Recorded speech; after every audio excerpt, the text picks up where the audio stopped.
dan ada di dalam tubuh kita orang ini orang depan dan belakang, nah itu bisa cuci dengan istinja, bilma dengan air. Maka contoh yang menggunakan lagi wasdis taubil mutanajis, termasuk menghilangkan najis mencuci baju atau pakaian yang terkena najis, mencuci baju pakaian yang terkena najis. Jadi membersihkan najis pada tempat keluar najis tidak. Tapi kalau membersihkan najis dari tempat lain, misalnya depan belakang, ada di pakaiannya, ada di badannya, ada di tempat, itu tidak dikatakan wasdis, mencuci tempat yang terkena najis. Itu baru dua kata, ada biasanya pengertian istinja berbicara ada 4 kata. Kata yang pertama penghadapan, kata yang kedua kalimat yang kedua bicara najis. Nah, sekarang kalimat yang ketiga yang terdapat di dalam takrif tadi. Kalimat yang ketiga adalah apa tuh? Mapi makna huma. Nah ini kata-kata mapi makna huma, kan huma itu kembali makna raf'i hadasin atau makna izalati najisin. Jadi saya ulangi, kalimat yang ketiga yang terdapat dalam definisi Toharah menurut Imam Nawawi, kata-kata mapi makna huma kembali ya, kepada raf'u hadasin dan izalatu najisin, atau mapi makna huma yang semakna gitu, atau yang semakna dengan mengangkat hadas, atau yang semakna dengan menghilangkan najis. Nah ini kalau nggak dicontohin kagak paham. Sekarang mana yang contoh yang semakna dengan raf'u hadas? Nah ini mapi makna raf'il hadas, yang semakna dengan mengangkat hadas seperti mana coba? Kalau yang mengangkat hadas tadi kan wudu sama mandi, menghilangkan hadas kecil dan besar. Nah kalau menghilangkan yang semakna gitu, baik beda. Menghilangkan hadas seperti wudu dan mandi. Menghilangkan yang semakna dengan hadas apa contoh? Tayamum. Tayamum ini bukan mengangkat hadas, tapi semakna gitu, semakna dengan mengangkat hadas gitu. Kenapa tayamum tidak dikatakan mengangkat hadas tapi semakna? Karena tayamum itu tidak menghilangkan hadas. Yang menghilangkan hadas itu wudu sama mandi. Kalau tayamum enggak menghilangkan hadas, masih tetap ada. Hanya membolehkan orang sholat itu tayamum. Hadas tidak hilang. Makanya dikatakan semakna dengan menghilangkan hadasnya. Hadas nggak hilang. Buktinya setelah tayamum nanti udah ada air, nah, wajib kita wudu walaupun tayamumnya belum batal. Nah, karena tayamum itu tidak menghilangkan hadas. Atau orang tayamum kena nggak ada air untuk mandi junub, kan tayamum. Nah itu hanya sekedar boleh sholat. Kalau udah ada air nanti harus mandi gitu. Nah itu kan artinya bahwa tayamum itu tidak menghilangkan hadas, tapi semakna dengan menghilangkan hadas. Contoh kedua gitu, bahwa contoh kedua daripada makna menghilangkan hadas, yaitu wudu shahibid darurah. Wudunya orang yang mempunyai darurat gitu. Wudu orang yang mempunyai darurat itu wudunya itu tidak menghilangkan hadas, sama seperti tayamum, hanya sekedar membolehkan sholat. Nah sekarang apa contohnya orang yang punya darurat itu? Contoh wudu orang yang punya darurat apa itu? Seperti mana? Kasalisil baul, seperti wudunya orang yang air kencingnya selalu menetes. Ada penyakit yang Allah coba sama hambanya, penyakit itu adalah air kencingnya selalu netes aja gitu. Kalau kayak model keran itu, ya. Keran udah agak rusak kan nggak mau itu ngetel tes terus. Nah berarti dia berhadas terus, daimul hadas. Kan keluar air kencing hadas. Ya. Nah, dia berhadas terus. Nah ya, dia wudhu berarti kan hadasnya masih tetap ada. Jadi wudhunya itu tidak menghilangkan hadas di sini, tidak menghilangkan najis. Ya. Wudhunya hanya sekedar darurat. Nah tentu orang yang di sini wudhunya orang darurat beda dengan wudhunya orang normal yang sehat. Ya, orang yang darurat itu harus nunggu waktu sholat gitu, nggak boleh wudhu sebelum azan. Yang keduanya sebelum wudhu tempat keluar najis yang menetes itu harus disumpel, harus kalau kita diikat, ya. Kalau orang perempuan disumpel. Jadi lain itu caranya. Nah itu sahabat darurat. Nah contoh kedua atau kedua contoh ini itu tayamum dan wudhunya orang yang air kencingnya selalu menetes. Fa innal hadasa la yartafi'u fihi, hadas tidak terangkatnya. Jadi orang tayamum masih tetap ada hadasnya, wudhunya orang yang darurat pun masih tetap ada hadasnya, tidak terangkat. Nah, wudhu tayamumnya wudhu itu tayamum dan wudhunya orang yang punya darurat tidak mengangkat hadas, dia hanya sekedar memperbolehkan sholat. Nah itu arti daripada kalimat yang ketiga yang terdapat di dalam ta'rif, yaitu ya mafi maknahuma, yang semakna dengan menghilangkan hadas. Nah yang keempat termasuk toharah juga, yang keempat mafi makna izalatin najasah, yang semakna dengan menghilangkan najis. Kalau yang tadi kan menghilangkan najis, toharah itu menghilangkan najis seperti istinja, seperti mencuci barang yang terkena najis. Nah itu menghilangkan najis. Termasuk toharah juga yang semakna dengan menghilangkan hadis, yang semakna dengan menghilangkan najis, tapi najisnya nggak hilang, hanya semakna aja. Mana contoh? Kalau istinja bil hajar tuh, seperti istinja menggunakan tisu, menggunakan batu. Kan istinja itu tadi pakai air, kalau nggak mau pakai air, pakai batu gitu. Ya, kalau zaman sekarang pakai tisu, tentu ada tata cara tertentu, nanti ada aturannya ada.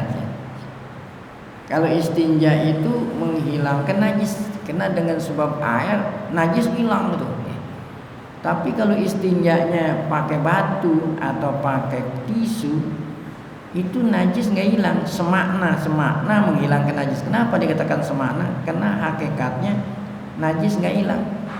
Sebab najis hilang itu pakai air, kalau pakai tisu nggak hilang. Yang hilang hanya asar bekas-bekas najis. Karena najis bekasnya ada 3. Kalau istinja itu najisnya hilang, bekas-bekasnya hilang pakai air. Tapi kalau pakai tisu, pakai batu, najisnya itu kagak hilang, makanya dibilang semakna menghilangkan najis, karena asarnya masih ada. Apa itu asar? Asar ada 3, ada bau, ada warna, ada rasa. Ya. Kalau istinjanya pakai tisu, pakai batu itu, ya, yang hilang hanya najisnya tuh, benda najis, tapi asarnya, bekasnya, seperti baunya, warnanya, rasanya, nah itu nggak hilang dengan sebab pakai batu. Makanya dikatakan semakna menghilangkan najis. Tuh, fa inna asaron najasati bakin tuh ya. Istinja pakai batu dan tisu itu bekas-bekas najis. Seperti apa tuh bekasnya tadi? Baunya, warnanya, rasanya masih ada. Makanya dikatakan di sini semakna menghilangkan hadis. Nah yang terakhir, kata-kata yang terdapat di dalam definisi toharoh menurut Imam Nawawi adalah 5. Ma'ala surati raf'il hadas. Ada 6 sebetulnya, bukan 5. Yang kelima adalah termasuk toharoh ma'ala surati rafil hadas, yang semakna mengangkat hadas, yang semakna mengangkat hadas. Ma'ala surati rafil hadas, bukan semakna, yang seperti gitu, yang seperti bentuknya gitu, yang bentuknya seperti mengangkat hadas. Kalau yang tadi kan makna, yang semakna mengangkat hadas. Kalau yang kelima ini yang bentuknya seperti mengangkat hadas, padahal hakikatnya enggak gitu. Ini juga termasuk toharoh. Kalau yang tadi kan yang semakna mengangkat hadas. Kalau ini bukan semakna, yang bentuknya seperti mengangkat hadas, padahal dia enggak mengangkat hadas. Ini termasuk toharoh. Mana contoh? Bentuknya seperti mengangkat hadas, padahal bukan gitu. Seperti mana contohnya? Kal agsalil masnunah, seperti mandi yang sunat, ya. Kan mandi ada yang wajib, ada yang sunat. Nah, yang mengangkat hadas itu adalah mandi yang wajib gitu. Ente punya wajib mandi, hadas besar. Mandi ini mengangkat hadas. Mandi mengangkat hadas. Tapi kalau mandi yang sunat, mandi yang hukumnya sunat, itu tidak mengangkat hadas, karena orang itu nggak punya hadas. Kan mandi sunat, orang nggak punya hadas, ya. Nah ini contoh seperti bentuknya mengangkat hadas, padahal hakikatnya tidak mengangkat hadas. Seperti apa? Mandi yang hukumnya sunat, kan bentuknya sama. Jadi mandi yang hukumnya wajib dengan mandi yang hukumnya sunat sama aja, nggak ada beda, ya. Bentuknya sama, tapi hakikatnya mandi sunat itu tidak mengangkat hadas karena orang itu nggak punya hadas, ya. Contoh kedua, yang bentuknya seperti menghilangkan hadas tapi hakikatnya tidak. Al-wudu ilmu mujaddad, wudu yang diperbaharui. Ada istilahnya wudu mujaddad, wudu yang diperbaharui. Artinya orang itu belum batal wudu gitu, tetapi mau sholat yang kedua kali, sholat fardu, disunnahkan memperbaharui wudu. Nah itu, ini wudu mujaddad, artinya wudu yang diperbaharui. Kita udah sholat maghrib, mau sholat isya, padahal belum batal wudu, disunnahkan memperbaharui wudu. Nah, wudu yang diperbaharui ini tidak menghilangkan hadas, karena memang orang belum batal kan, tapi bentuknya sama seperti wudu yang menghilangkan hadas, karena nggak ada beda, ya. Jadi rukun-rukun mandi, rukun-rukun wudu yang hukumnya wajib, yang sunat tuh nggak ada beda. Jadi bentuknya seperti menghilangkan hadas, tapi hakikatnya tidak menghilangkan hadas, karena orang yang wudu yang memperbaharui wudu belum batal. Mana lagi contohnya nih, yang seperti menghilangkan hadas tapi hakikatnya tidak punya hadas. Yang contoh ketiga, al-ghuslatis zaniyati wasalisati fi ghuslil yadi wa ghairiha. Cucian yang pertama dan cucian yang ketiga ketika kita berwudu, mencuci muka, mencuci tangan, mencuci kaki.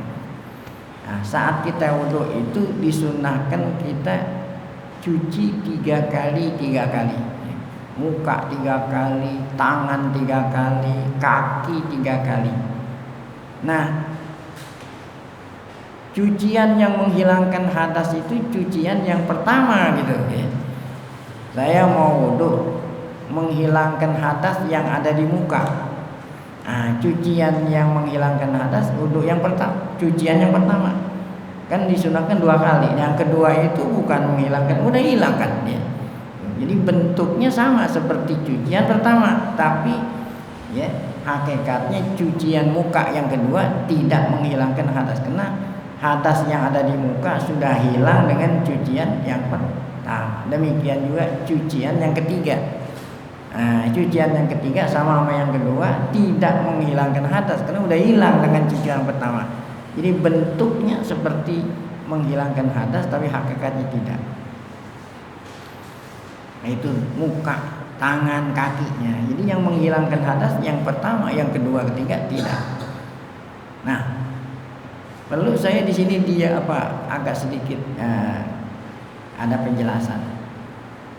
Cucian pertama lah yang menghilangkan hadas yang ada di muka, tangan, dan kaki. Saya ingin memberitahu bahwa yang dimaksud cucian pertama menghilangkan hadas, cucian pertama, keduanya sunat, ketiganya sunat, maksudnya begini.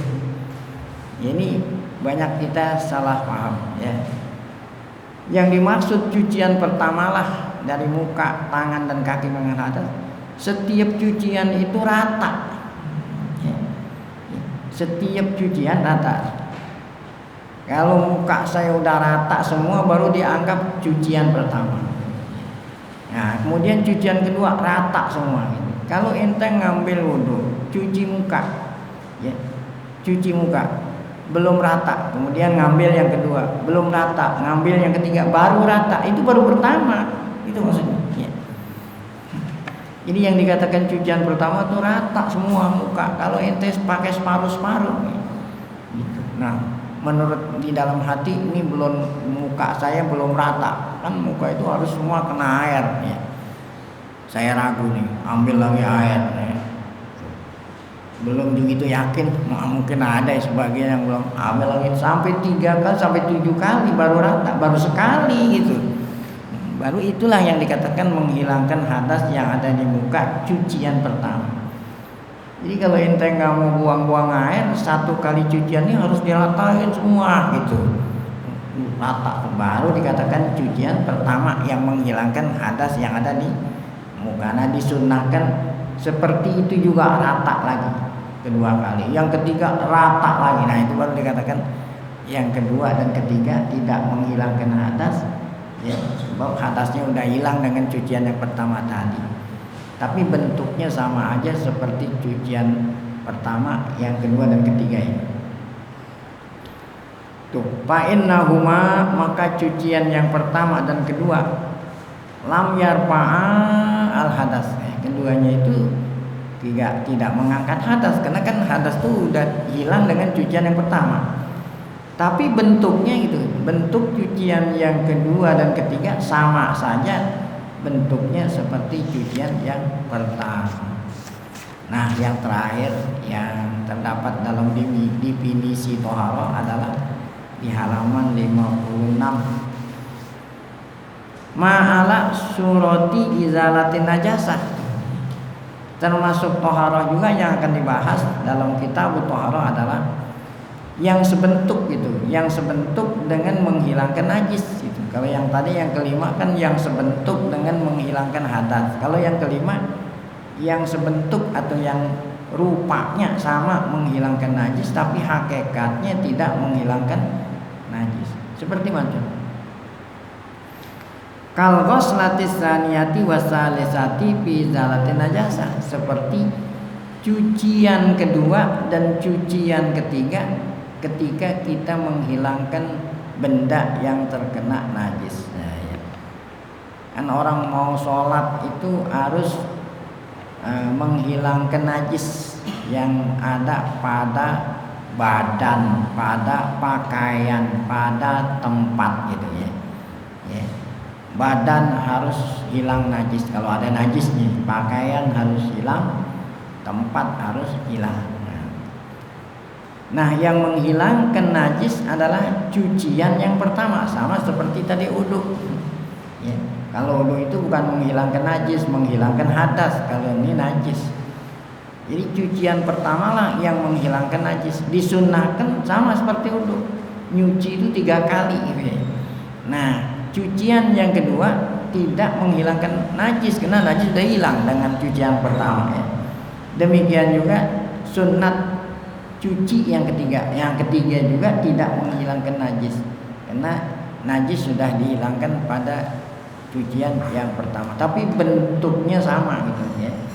Ya gitu. Bentuknya cucian pertama seperti yang kedua, seperti ketiga bentuknya sama, tapi yang menghilangkan najis cucian pertama, yang kedua dan ketiga tidak menghilangkan najis karena najisnya sudah hilang. Nah itu contoh ya. Nah ketika kita berbicara tadi mengenai wudhu, ada wudhu apa 3 kali cuci, najis juga 3 kali cuci. Tadi udah diterangin kaifiat menghilangkan hadas, mesti rata semua. Demikian juga menghilangkan najis, dikatakan udah menghilangkan najis pada cucian pertama. Syaratnya itu sama seperti wudhu.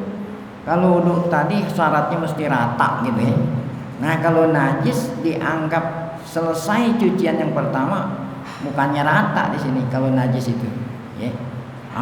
Najis itu artinya najis itu kan najis ada 2, ada bendanya, ada asarnya itu tadi. Cucian pertama menghilangkan najis, syaratnya najis itu hilang, bendanya itu hilang. Di samping benda najisnya hilang, hilang juga apa? Asar. Apa itu asar tadi? Rasanya, baunya, warnanya, rasanya, baunya. Baru dikatakan cucian pertama menghilangkan najis. Kalau ente nyuci barang yang terkena najis, baru hanya sekedar hilang bendanya saja, itu belum hilang tuh najisnya. Harus dicuci berkali-kali sampai warnanya hilang, baunya hilang, baru cucian pertama gitu ya. Nah sunatnya seperti itu, diulangi yang kedua kali, diulangi yang ketiga kali, kecuali kalau warna dah. Kalau warna sulit dihilangin, dimaafin gitu ya. Ya seperti umpamanya pakaian kita putih terkena darah gitu, darahnya ini udah kering gitu. Kalau udah kering kan susah, namanya apaan? Kalau nggak mau dihilangin namanya apaan? Noda, namanya noda nih. Kalau darahnya udah lama udah kering kan susah ya. Nah itu warnanya susah dihilangin, nah itu dimaafin. Kalau hanya satu asar hilang susah dihilangin, dimaafin. Kan asar ada 3, ada bau, ada warna, ada rasa. Kalau warna, hanya warna aja susah dihilangin, dimaafkan. Atau hanya baunya saja. Kan ada najis yang dicuci berkali-kali baunya masih ada aja, nah susah, itu dimaafkan. Kalau hanya sekedar baunya saja atau warna, tapi kalau dua-duanya terkumpul ada baunya juga, nah itu mesti dihilangin. Selama belum hilang, belum dikatakan cucian najis yang pertama. Nah cucian yang kedua, ketiga itu semua udah hilang. Nah jadi fa'innahuma, cucian yang pertama dan cucian najis yang ketiga, lam tuzila an-najasata, tidak menghilangkan najis, tapi bentuknya suratuhuma, bentuknya itu cucian pertama dan kedua sama seperti bentuk cucian yang pertama. Nah selesailah definisi toharoh menurut Imam Nawawi. Tadi kata-kata Imam Nawawi singkat, tapi pengertiannya sedemikian luas. Itu yang dibahas di dalam kitab toharoh nanti ya. Apa itu tadi definisinya? Raf'u hadasin au izalatu najisin au bi maknahuma au ala suratihima. Selesai definisi toharoh. Jadi kalau kita baca kitab fikih tentang kitab toharoh, yang dibahas itu aja tadi itu. Apa itu? Nah, yang pertama wudu, kemudian mandi, ada istinja ya. Ada menghilangkan najis ya. Ada tayamum ya. Ada apa ya? Istinja dengan batu, dengan tisu. Ada wudu yang wajib, ada wudu yang sunat. Nah, semuanya itu termasuk dalam definisi toharoh. Baik. Kemudian yang berikut masih dalam pengertian toharoh. Maqasidut toharoh. Nah, apa arti maqasid? Arti maqasid ashkaluha, bentuk-bentuk toharoh, seperti yang terdapat dalam definisi tadi itu ya. Bentuk-bentuk toharoh ada 4. Apa itu? Pertama wudu, yang tadi dikatakan menghilangkan hadas kecil. Yang kedua mandi, nah, itu taharah yang dikatakan menghilangkan hadas besar. Nah kemudian ada tayamum, nah, yang dikatakan tadi sebagai gantinya wudhu ya, apabila nggak ada air dia hanya sekedar memperbolehkan sholat. Nah kemudian ada yang keempat yaitu menghilangkan najis. Jadi bentuk-bentuk taharah ada 4. Pertama wudhu, kedua mandi, ketiga tayamum, keempat menghilangkan najis. Yang berikut wasailut taharah. Ya. Artinya apa wasail? Wasail kan artinya alat taharah gitu. Kalau wasail itu perantara. Kan perantara itu artinya yang menyampaikan gitu. Perantara yang menyampaikan, atau dengan kata lain alat-alat yang digunakan buat taharah ya. Alat-alat yang digunakan buat taharah ada 4. Yang pertama air. Air pun syaratnya apa? Tahur. Ya. Nanti semua akan dibahas nih ya. Air, jadi salah apa? Yang pertama alat bersuci air. Air syaratnya tahur. Apa itu tahur? Suci, menyucikan. Suci, udah suci, menyucikan. Air suci itu artinya air itu sendiri suci dan menyucikan buat yang lain. Nah, menyucikan bisa ada 2, menyucikan dari hadas, bisa juga menyucikan dari najis tadi itu ya. Itu. Nah, air dikatakan suci menyucikan, air mutlak. Nanti akan dibahas semua nih. Apa tuh air mutlak? Nah, air yang belum ada namanya, kalau bahasa kita itu. Air yang masih asli, yang belum ada nama lain. Ya, seperti mana? Air yang turun dari langit. Nah, air yang turun dari atas itu mutlak.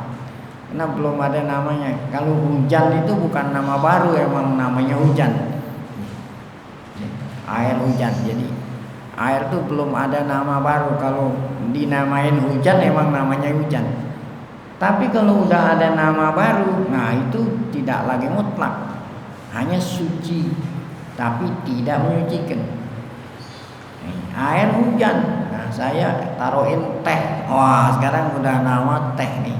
Air teh. Nah, tehnya ini bukan nama asli, nama campuran. Nah, ini sudah hilang suci menyucikannya, hanya tinggal suci saja. Yang boleh saya gunakan hanya untuk minum, untuk apa? Kalau wudu nggak bisa, karena dia suci tidak menyucikan. Kenapa? Karena sudah tidak mutlak. Namanya udah berubah, yang tadinya air hujan sekarang menjadi apa? Air teh, karena dicampuri benda asing. Air susu, air kopi. Tapi kalau air sungai nggak apa-apa karena memang tinggalnya di sungai. Kalau sungainya belum kecampuran benda najis, seperti sungai air mengalir yang ada di Masjid Ta'awun ke atas puncak gitu. Nah kalau air got di situ lain, itu udah kecampuran benda najis. Nah itu alat pertama untuk bersuci, air suci menyucikan. Ya. Air suci menyucikan air yang masih asli mutlak, belum ada namanya. Air laut, air sungai, air hujan, air embun, nanti semua akan dibahas itu. Alat kedua yang digunakan buat bersuci turab. Apa tuh turab? Tanah yang berdebu gitu. Tanah yang berdebu. Tayamum nih. Tanah yang berdebu, yang halus, yang berdebu kering halus. Nah itu turab. Nah ini kenapa dikatakan alat bersuci? Nah itu kalau kagak ada air atau ada air tapi kita tidak bisa menggunakan air, nah diganti dengan tayamum. Nah tayamum kan pakai turab. Nah ya, turab ini, debu ini alat yang kedua. Sama seperti air digunakan buat apa tuh ya, untuk kalau air itu suci menyucikan, debu pun syaratnya tohir. Gak boleh debunya itu tercampur dengan najis nih, atau tercampur dengan pasir, atau tercampur dengan dengan debu-debu kotoran gitu, mesti murni debu itu, tidak boleh campuran apa-apa. Itu tohir tohum kholisun lahu hubar, yang hubar yang halus, yang kering yang halus. Alat yang ketiga toharoh adalah dabir. Nah, barang-barang yang bisa digunakan mendibang. Apa mendibang ini? Zaman sekarang udah gak ada dibang. Nyamak. Jadi ada kulit bangkai. Kulit bangkai, kan bangkai itu najis. Najis sudah nggak boleh, udah najis. Kecuali kulitnya, kulit bangkai itu masih bisa disucikan. Disucikan pakai apa itu? Kulit bangkai, kulit kambing itu. Dibag. Nah, dibag ini pakai apa alatnya itu? Benda-benda yang sepet-sepet itu. Dibag. Belum berbau. Apa itu dibag? Samak. Sekarang udah kagak ada yang ngerti. Disamak itu. Dengan samak itu menggunakan alat yang sepet-sepet gitu. Itu namanya dabir.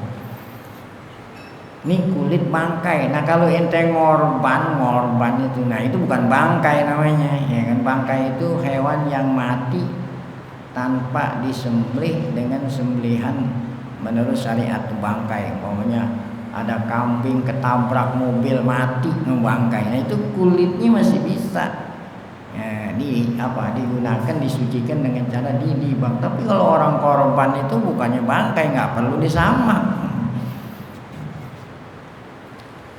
Baik, nah itu izakana hiripan tuh, alat mendibang itu hirip. Nah, hirip itu ada sepet-sepet. Yanzi'ul fadalat anil jildi. Nah, dia akan bisa menghilangkan fadalat. Artinya fadalat apa itu ya? Fadalat. Jadi kalau orang mau nyamak itu, sebelum dikasih alat yang sepet, dibersihin dulu kulitnya itu dari segala macam daging-daging, minyak-minyak gitu. Daging, minyak-minyak yang nempel dibersihin semua. Baru nanti dikasih barang-barang yang sama gitu, diborehin gitu ya, bumbuin ya. Nah, nanti dijemur supaya kering ya, baru nanti suci apa tuh kulit. Kemudian yang keempat, ini wasail ya. Alat bersuci adalah apa itu tadi? Batu atau tisu ya. Izakana qoli'an. Nah, ini nanti akan diterangin kalau alat yang digunakan buat istinja itu benda bukan air, apabila dia keset. Kalau licin nggak bisa, seperti batu kan keset, tisu keset ya. Jamidan padat, benda padat ya. Tohiron bersih. Ghairu muhtaram, benda itu tidak dimuliakan. Kalau benda itu dimuliakan, tidak bisa digunakan buat istinja ya. Nah gitu, dimuliakan makanan gitu. Maunya ente mau istinja nggak ada air gitu, nih ada roti nih, ada roti. Boleh nggak istinja pakai roti? Oh jangan, roti itu muhtaram namanya, bukan arti muhtaram yang terhormat, masih roti terhormat yang dihormati. Arti makanan itu dimuliakan, jangan kita gunakan buat menghilangkan najis ya. Atau umpamanya apa? Ada kertas, walaupun keset kertas, tapi kertas itu ada nama Nabi Muhammad, ada nama itu kertas itu muhtaram gitu maksudnya. Nah itu nggak bisa ya. Nah itulah alat-alat bersuci, jumlahnya ada 4. Semua ini akan dibahas nanti di dalam kitabut Thahar. Nah yang terakhir wasailul wasail. Kalau yang tadi yang 4 itu alat ya, kalau ini alatnya alat gitu kan, aneh. Ada alat, ada alatnya alat, perantaranya perantara. Nah, kedengarannya yang aneh, alatnya alat. Nah seperti mana contohnya? Ada 2. Yang pertama al-ijtihad ya, berijtihad. Apa itu berijtihad? Arti berijtihad, jadi dikatakan alatnya perantara. Saya mau wudhu gitu ya, ada air. Nah, ya. Kan air itu tadi alat. Nah, kalau saya wudhu ragu-ragu apakah air ini najis atau suci menyucikan, nah itu nggak boleh langsung wudhu, harus ijtihad dulu, ya. Tanya ini semua gitu. Nah setelah itu barulah ngambil wudhu. Nah itu ijtihad itu kan bukannya alatnya alat gitu. Nah, yang kedua apa alatnya? Alat al-awani, bejana, wadah. Kalau airnya itu kan alat, tapi tempat air. Nah tempat airnya untuk kita wudhu, nah itu namanya wasailul wasail. Alatnya alat, sebab air nggak mungkin terkumpul kalau nggak ada apanya, alat yang menampung, wadah. Nah, wadahnya itu dikatakan wasailul wasail. Ini juga akan dibahas sampai alat untuk nyimpen air dibahas gitu. Dari soal apa? Ada nantinya. Alatnya juga mesti harus suci. Alatnya itu juga tidak boleh terbuat dari emas dan perak. Kita punya orang kaya nih, ya. Alat penampung air torennya dari emas perak, nggak haram itu. Ya. Emas perak, karena orang kaya torennya dari perak atau dari emas, haram itu. Padahal kan toren itu bukan air tapi alatnya air. Qala ba'dhum, kata sebagian ulama, wasailut thaharati turbu kama bidabigin wa hajarus tinja wa ma wasailul wasailil awani wal ijtihadu pal zaman nasani. Kata sebagian ulama di dalam dua puisi menerangin tentang wasailut thaharah dengan wasailul wasail. Nah ini terdapat dalam dua puisi. Kata ulama wasail toharoh, alat bersuci ada 4 tadi itu. 1 aturbu, debu. Kemudian apa? Kama bidabikin, itu tadi alat untuk benda untuk nyamak. Yang ketiga hajar istinja, hajar yang digunakan buat menghilangkan najis yang keluar dari tempat keluarnya. Wama, air nih wama. Ya. Nah, wamaun gitu, kena syair hamzahnya kagak ditulis, wama artinya maun, air. Ada 4. Adapun wasailul wasail ada 2. Yang pertama awani, yaitu tadi wadah-wadah, tempat-tempat air. Yang kedua al-ijtihad. Fal zaman nasani, wajib kamu lakukan yang kedua, yaitu apa? Ijtihad.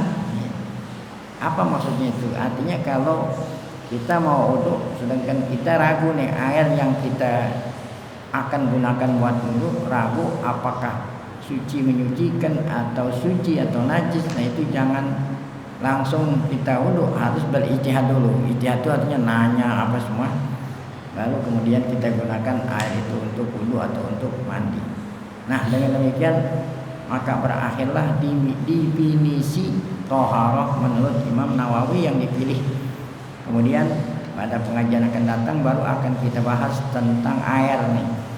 Ya kan kalau orang mau wudhu pertama kali airnya dulu, mau mandi air, mau cuci najis air itu. Yang tadi dikatakan suci menyucikan bagaimana?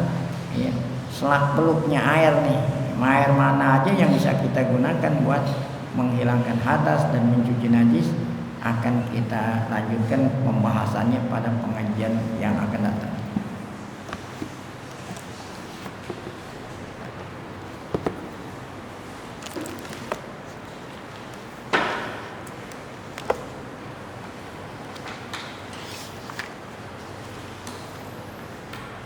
Kita lanjut dengan bacaan buku kita yang kedua, ya, yaitu Ar-Risalah Al-Qusyairiyah. Giliran Risalah Qusyairiyah, yaitu masih di dalam babus sabri, tasawuf ini ya, ilmu tasawuf. Kalau tadi ilmu fikih, ya ini ilmu tasawuf tentang sabar gitu. Kalau nggak salah kemarin sampai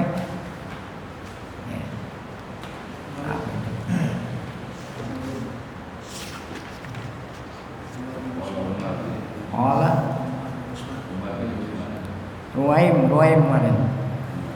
Qala Zunnun al-Misri. Itu ya. Hah?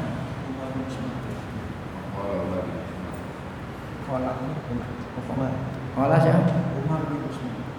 Zunnun al-Misri. Ruwaim. Umar bin Utsman. Hah? Amr bin Utsman.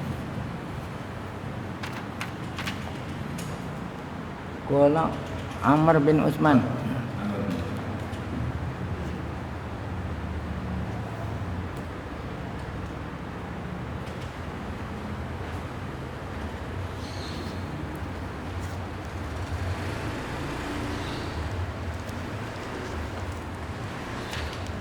Qala Abu Utsman kok di sini. Abu Utsman. Amr bin Bismillahirrahmanirrahim. Wa qala Amr bin Utsman. Telah berkata Amr bin Utsman. Ini ulama-ulama mengungkap apa artinya sabar gitulah. Jadi setiap ulama mengungkap makna sabar dengan pemahaman yang Allah berikan ilham gitu. Tiap-tiap ulama Allah kasih ilham. Ada yang ngartiin sabar itu ini, ada yang ngartikan ini, ada yang itu gitu. Ya itu. Jadi supaya pengetahuan kita lengkap mengenai sabar ini.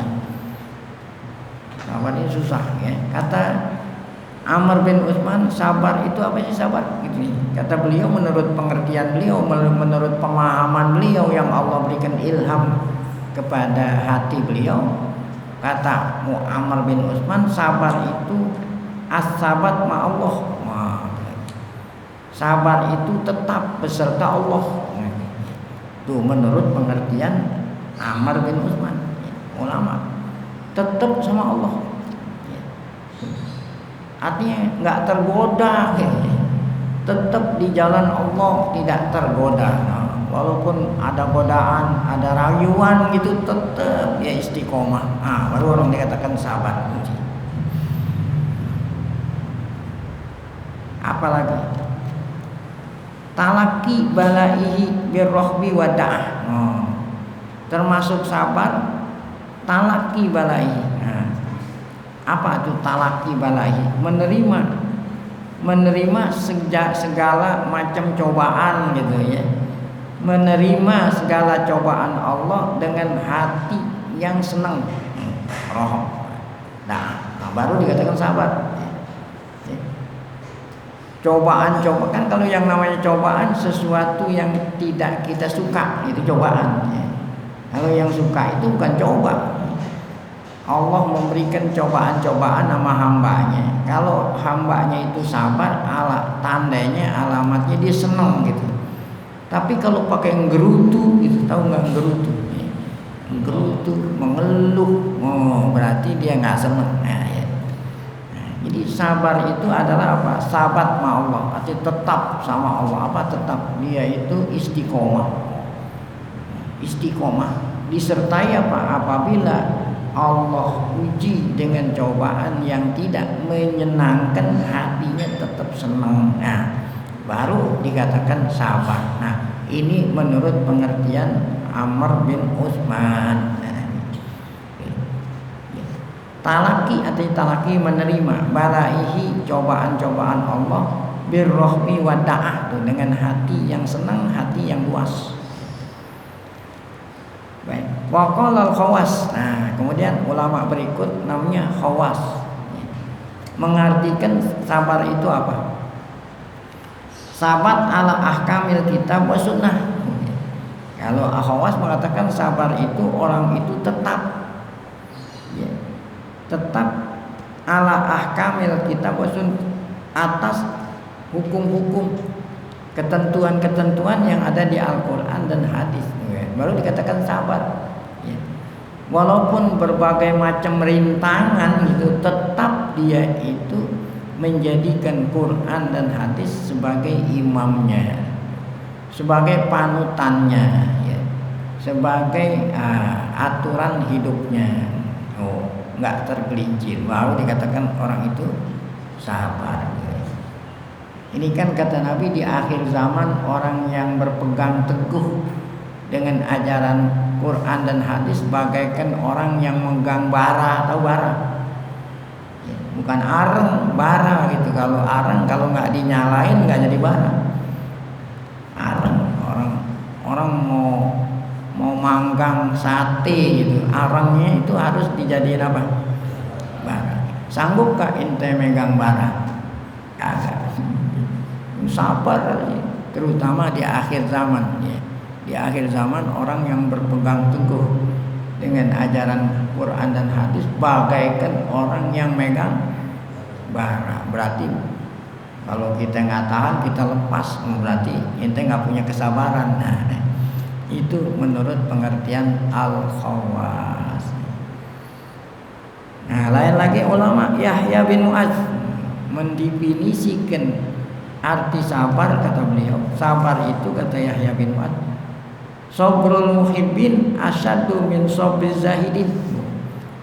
Sabarnya orang yang mencintai lebih berat daripada sabarnya orang yang zuhud. Nah, jadi sabar itu ada tingkat-tingkatan gitu, enggak satu darajat, enggak. Sabar itu yang paling berat adalah sabarnya orang yang cinta. Orang cinta, orang yang cinta, ya. Nah, sedetik pun nggak sabar ingin jumpa dengan kekasih. Oh, itu kan sabarnya orang yang cinta. Nah, itu lebih berat daripada sabarnya orang yang zuhud. Gitu. Nah, zuhud itu kan artinya apa itu? Zuhud itu kan menahan diri dari yang kita suka gitu. Ya. Jadi kita nggak nurutin apa yang kita suka. Itu sabar, berat. Tapi sabarnya orang yang cinta melebihi. Ya. Sabarnya orang yang cinta melebihi atau lebih berat daripada sekedar sabarnya zuhud. Zuhud itu artinya sabar, menahan diri dari sesuatu yang kita suka. Jadi kita harus lebih mengedepankan yang disukai Allah daripada yang disukai diri kita sendiri. Kalau hanya sekedar ya menahan diri dari yang kita sukai demi yang disukai oleh Allah, itu baru sabruz zahidin. Tapi kalau sabarnya orang yang cinta, wah lain lagi itu, udah lebih tinggi lagi gitu. Wah ajaban, alangkah herannya itu. Wah ajaban, alangkah herannya. Kaifa yasbirun, kalau memang sabar itu berat seperti itu, kok bagaimana ulama-ulama salafus saleh bisa sabar itu, padahal sabar itu sedemikian berat. Kok kenapa mereka para ulama-ulama dulu itu bisa sabar ini? Wa ansadu. Nah, ansadu ulama membacakan satu bait syair yang gini bunyinya. As-sabru yuhmadu fil mawatini kulliha. Sabar itu dipuji. Maksudnya orang yang sabar itu dipuji. Kan sabar ini akhlakul karimah. Dianjurkan sabar itu dipuji. Fil mawatini kulliha. Di tempat-tempat mana saja. Kan tadi ada sabrul muhibbin, ada sabrul zahidin. Semua macam-macam sabar itu dipuji, bagus itu ya. Semua macam-macam sabar bagus, dipuji. Illa alaik, nah kecuali alaika tuh. Ya. Fa innaha la yumna, kecuali kalau apa tuh? Kecuali illa alaik, ya, kecuali pada engkau. Fa innahu la yuhmadu. Nah, jadi sabar yang dipuji karena Allah, tapi kalau sabar untuk kepentingan diri, nah ya ini. Kalau sabar untuk Allah apapun, nah itu boleh apa? Dipuji baik. Tapi kalau sabar untuk kepentingan diri, la yuhmadu, tidak dipujinya. Selesai. Qala Ruwaim, ada ulama namanya Ruwaim mendefinisikan sabar apa? Satu kata aja, tarkus syakwa. Sabar itu tidak mengeluh. Ya. Tidak mengeluh. Jadi orang yang sabar dia itu tidak mengeluh ketika dapat ujian dan cobaan. Ya, kalau kita mengeluh, oh berarti nggak sabar. Kalau sekarang kan ada istilahnya curhat. Nah itu curhat termasuk mengeluh tuh. Orang walaupun dia nggak curhat, kalau curhat biasanya ngomong sama orang. Walaupun dia ngomong diri, kalau gerutu, nah ya, itu bukan sabar namanya. Curhat nggak sabar. Hah? Curhat nggak sabar. Nggak sabar, ini kan? Saya kalau nggak curhat belum plong rasanya, gitu kan? Kan curhat itu artinya menceritakan sesuatu yang saya nggak suka terjadi, ya. Itu nggak sabar. Jadi sabar itu nggak boleh curhat, nggak boleh ngomong sendiri, harus diterima dengan senang hati. Nah, jadi kita bilang dalam hati kita, walaupun ini menurut kita ini nggak enak, tapi menurut Allah, masya Allah ini sesuatu yang kebaikan gitu. Jadi, karena Allah Taala kan terkadang Allah Ta'ala kasih tahu hikmahnya gitu. Terkadang Allah nggak kasih tahu hikmahnya. Yang kita nggak sabar ini, yang kita curhat nih, kalau kita nggak tahu hikmahnya, ya. Kalau kita tahu hakikatnya, wah itu adalah kebaikan. Penyakit itu kebaikan gitu, ya. Adanya musibah kebaikan itu sebetulnya. Cuman kita nggak tahu hikmahnya, akhirnya kita anggap sesuatu itu adalah musibah. Baik, kemudian kata Zunnun al-Misri mengatakan sabar itu apa? Kata Zunnun al-Misri, as-sabru wal isti'anatu billah. Oh ya. Sabar itu selalu minta pertolongan Allah. Nah, kalau ente curhat sama Allah nggak apa-apa gitu. Tapi kalau yang tidak boleh ente curhat sama diri sendiri menggerutu atau curhat sama orang lain. Tapi kalau curhat sama Allah ente bangun malam sholat tahajud, ya Allah. Nah, itu nggak apa-apa itu. Sami'tul Ustaz Aba Ali Ad-Dakok. Siapa ini? Kata Zunnun al-Misri, saya dengar dari Ustaz Abi Ali Ad-Dakok rahimahullah berkata tentang sabar. As-sabru kasmihi. Sabar itu seperti namanya Allah. Apa itu?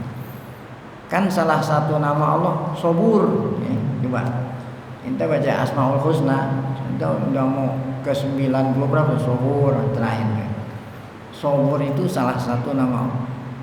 Seorang hamba tidak dikatakan sabar kecuali kalau sobur. Jadi lain sabar, lain sobur. Sobur itu kalau ilmu nahu namanya sifat mubalaghah. Kalau ente sabar sekali sabar belum dikatakan sabar. Jadi sabar itu adalah sama seperti sifatnya Allah. Apa sifatnya Allah? Sabur, artinya banyak sabar gitu. Kalau hanya ente sabar cuma sekali dua kali, kan ada nyanyian Ummu Kulsum, as-sabru hudud, ada gitu. Sabar ada batasnya gitu. Kan ada itu nyanyian Ummu Kulsum, as-sabru hudud. Nah, itu bukan sabar, sabar ada batasnya. Sekali gua sabar, dua kali gua sabar, ketiga kali. Nah, ya berarti kan ada batas cuma dua kali sabar. Jadi kalau ente mau mempunyai sifat sabar yang terpuji, maka ya sabar ente sama seperti sabarnya Allah gitu. Subur, banyak sabar gitu. Bukan hanya sekali dua kali, harus senantiasa. Baru dikatakan orang itu apa? Sabar itu. Baik, wa ansyadani, masih kata-kata siapa tuh ya? Zunnun al-Misri. Saya dibacakan satu bait syair oleh guru saya Syekh Abu Abdurrahman As-Sulami. Kata Syekh Abdurrahman As-Sulami, ansyadani Abu Bakar. Yang ngasih tahu saya syair ini Abu Bakar Ar-Razi. Qala, kata Abu Bakar Ar-Razi. Jadi ini sanad dari bulan. Ansadani Ibnu Atha. Yang membacakan syair saya ini Ibnu Atha. Dia membacakan li nafsihi untuk dirinya. sa'asbiru, aku akan sabar. Kaitardo, sehingga engkau redho. Nah, ya. Jadi kalau kita sabar sampai Allah redho, berarti sabarnya jangan sekali dua kali. Sa'asbiru, saya akan sabar. Kaitardo, sehingga engkau senang.